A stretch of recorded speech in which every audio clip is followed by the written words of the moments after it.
کہتے قرآن ہے تو پھر حدیث کی ضرورت کیوں ہے؟ ہر ایک جانتا ہے کہ نماز فرض ہے، اور قرآن کریم میں اس کا جگہ جگہ حکم بھی ہے، اقیم الصلاۃ، نماز قائم کرو۔ اب حدیث کی ضرورت نہیں ہے، ٹھیک ہے نا؟ نماز پڑھو گے کیسے یہ بتائیں آپ، نماز کا طریقہ تو حدیثوں میں،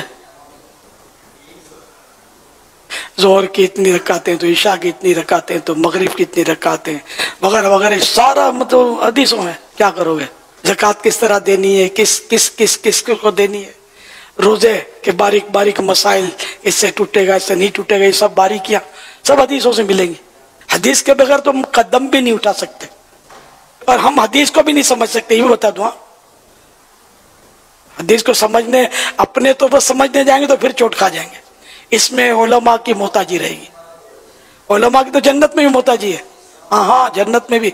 یہاں علماء کے بغیر کوئی بولے کہ میں چل لوں تو یہ اپنے طور پر پاؤں سے تو چل رہا ہے، لیکن اس کا رخ جہنم کی طرف ہے، جنت کی طرف نہیں ہے۔ جنت کا راستہ علماء بتائیں گے، باقی اپنے طور پر نہیں ملے گا، یہ صاف بولتا ہوں۔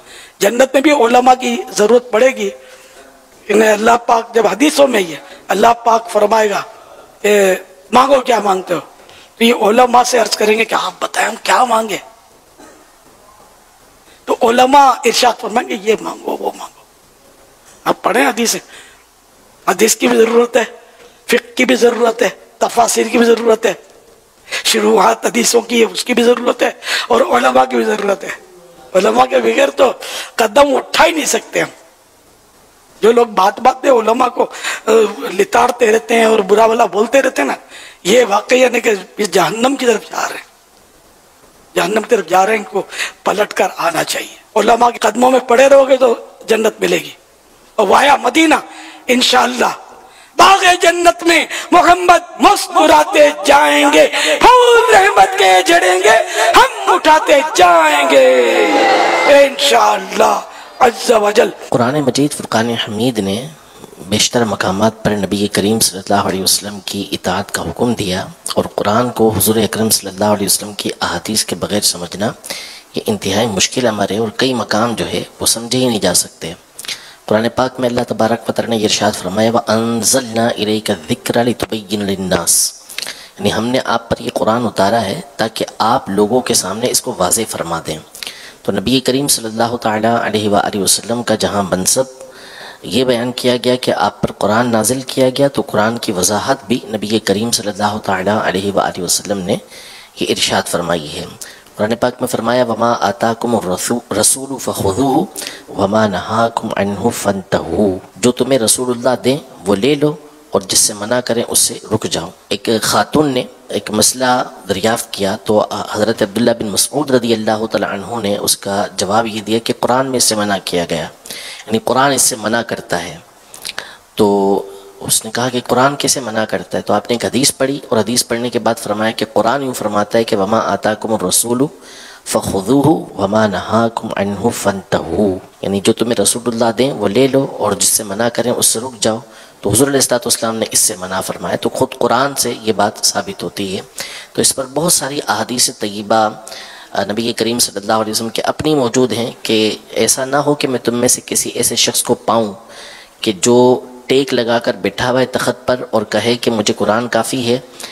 تو مجھے قرآن بھی دیا گیا اور اسی کی مثل مجھے کلام بھی دیا گیا، یعنی حدیثیں بھی دی گئیں کہ جو آپ نے لوگوں کے سامنے بیان فرمائی ہیں۔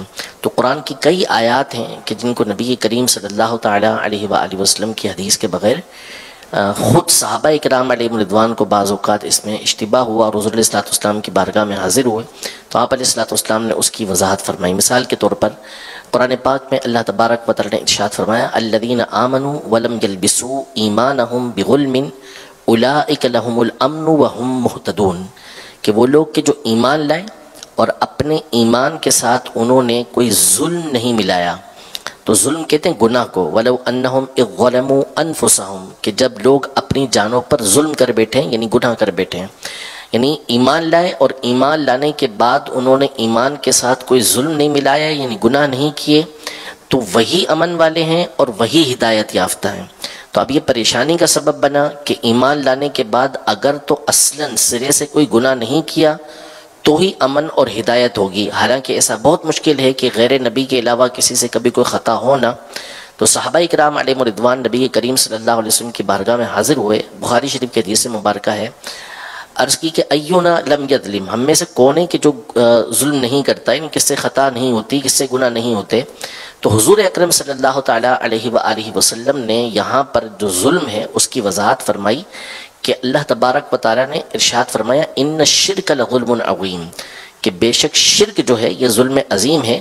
تو یہاں اس آیت میں جو مراد ہے ظلم سے وہ شرک ہے، یعنی کہ جو شخص ایمان لایا اور ایمان لانے کے بعد اس نے شرک نہیں کیا تو وہ امن والا اور ہدایت یافتہ ہے، یعنی وہ نجات پا جائے گا اور ایسا شخص ہدایت یافتہ ہوگا. تو اب اس بات کو نبی کریم صلی اللہ تعالیٰ علیہ وآلہ وسلم کی تعلیم کے بغیر سمجھنا یہ ممکن نہیں تھا. اس کی اور مثالیں بھی قرآن پاک میں احادیث طیبہ میں بھی موجود ہیں اور قرآن پاک میں بھی موجود ہیں. تو نبی کریم صلی اللہ علیہ وسلم کی احادیث طیبہ کے بغیر یہ چارہ نہیں ہے.